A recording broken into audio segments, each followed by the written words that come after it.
The opening fixtures were tough, weren't they? We had a real tough run, as you said. Villarreal. I think when the draw came, people thought Villa who, and by the end of the Champions League, everybody were nearly talking about them being in the final. So we played well in both the games, but the better team beat us, and it was difficult. But the start of the season was tough. We had Manchester United at home in the first league game of the season. We were then away to Bolton, and then we had to go and play Fulham away as well. And if you look at those fixtures, Bolton, I think, only lost 2 games at home all season, and we were one of the teams to beat them. And Fulham hardly lost a game at home all season. So before you knew it, we were in a difficult run of games without knowing, and obviously disappointing results as well. The early months didn't quite go according to plan. How difficult was it for you to dig deep and keep doing the things that you knew were right? Well, the early months we didn't think we were playing badly in those games. The results just weren't coming. But then actually we started to not get results and not play well as well. So that sent our confidence spiralling down the way. But it took a lot. We tried to alter things. We tried to change things. We tried to change the training kit. We tried to change the balls. We tried everything we could. But the small things, not the big things, because if it was the big things we needed changing, then we'd have been doing it wrong all the time. But we tried to see if we could alter it. And there was little bits we got results here and there, but not what we expected. I know you always say that in this game you make your own luck, but the win at Sunderland on New Year's Eve, when we didn't play particularly well, scored a last-minute winner, was just about the first break that we had, wasn't it? It was, and it was one we needed. I mean, we had 1 or 2 games this season where we won at Birmingham and we went above Birmingham earlier than that. And the result against Sunderland was one where it could have given Sunderland a chance to win at home. We hadn't played well, and it was on the back of us, I think, losing against Liverpool. So that result was vital for us, and to get those 3 points, especially in the 93rd minute, I think gave us all a little bit of a boost.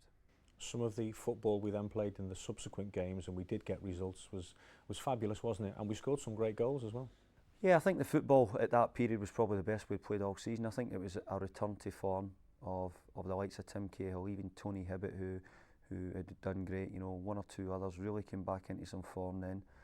And Mikel Arteta, who'd played well for the majority of the season, it helped a lot. Leon Osman started to come back to show the form what you knew he was capable of. James Beattie started to get his run of goals around that period. So many of the players started to hit good form. And confidence is a big thing, and maybe we didn't realise how low our confidence actually was. But we got on a good run, and whereas at the start of the season we had played quite well but didn't get the goals to go with it, in this period we started to get the goals, which helped get us away from the bottom end of the league. And so many of them were quite spectacular goals, weren't they, which was great for the punters.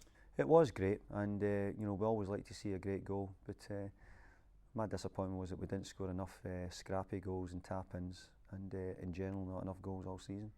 Let me just pick one game out of the run that we won. Blackburn Rovers here, when you had to give 2 young goalkeepers the debut. Have you ever had an afternoon like that before? No, that was one which I think really lifted the rafters from Goodison that day.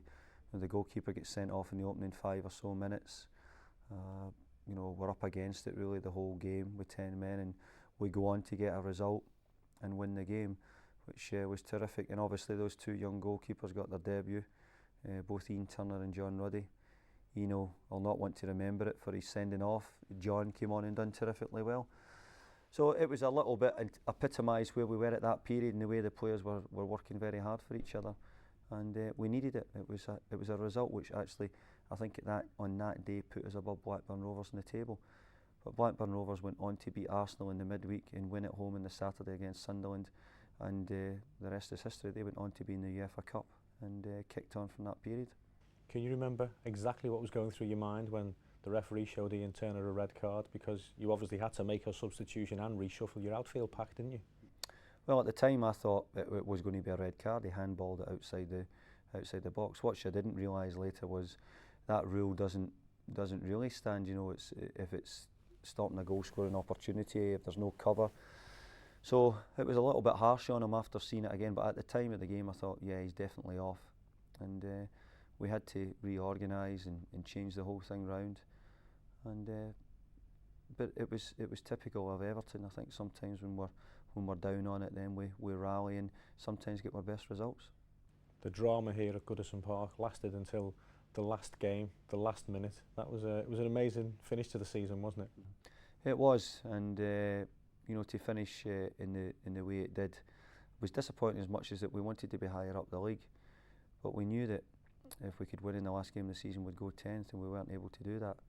But on the positive side of it, you know, we were 2-0 down, and you know, in the last minute, Duncan gets a penalty kick in what was his final game, and it scores not the first one, but scores from the rebound. So it was drama right to the end, and really, I think if the game could have been 3 or 4 minutes longer, we probably would have gone and won the game.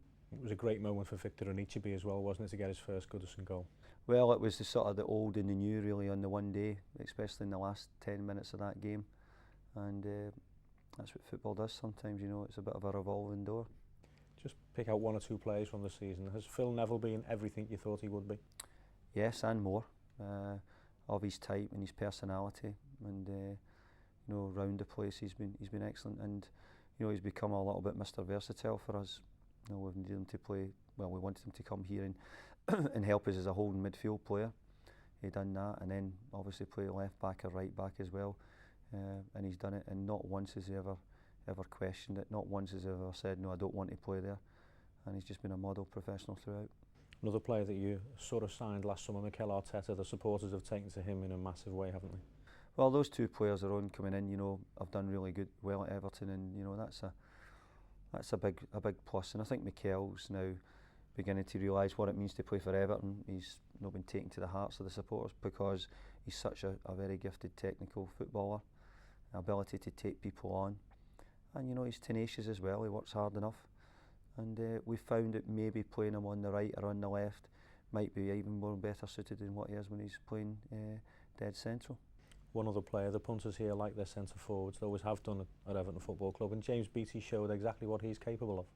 Yeah, I think there was a spell in the season where things didn't go as well for James, but I think he knuckled down, and whatever you say, he did keep his goal tally going. You know, he got underway, and what's forgetting is he missed the opening 6 or 7 games of the season. He only played about 15 minutes of the Manchester United game, and after that was out for long periods. So maybe if he'd played those games, you know, his tally might have been more. And you know, he wanted more goals, we wanted more goals, but at least he's started to show his worth, and from our point of view, I think it's been a decent season for James. We came so close to recording our first consecutive top 10 finishes in the Premiership. You always knew it would take time to turn this football club around, but it looks as though we're moving in the right direction.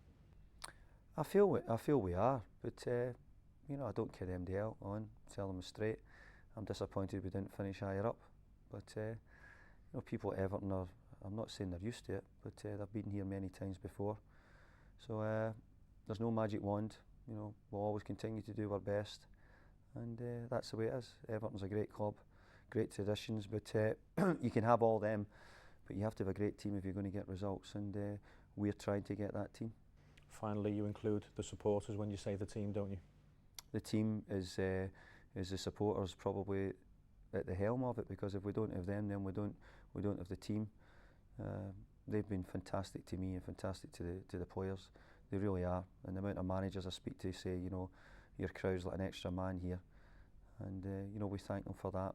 And I also are full of frustrations like they are. But I can tell you there's not one of them any more ambitious than I am to win things, and I don't want to be 11th. My management career isn't to finish 11th in the Premier League, so I hope to do better, and hopefully that'll be next year.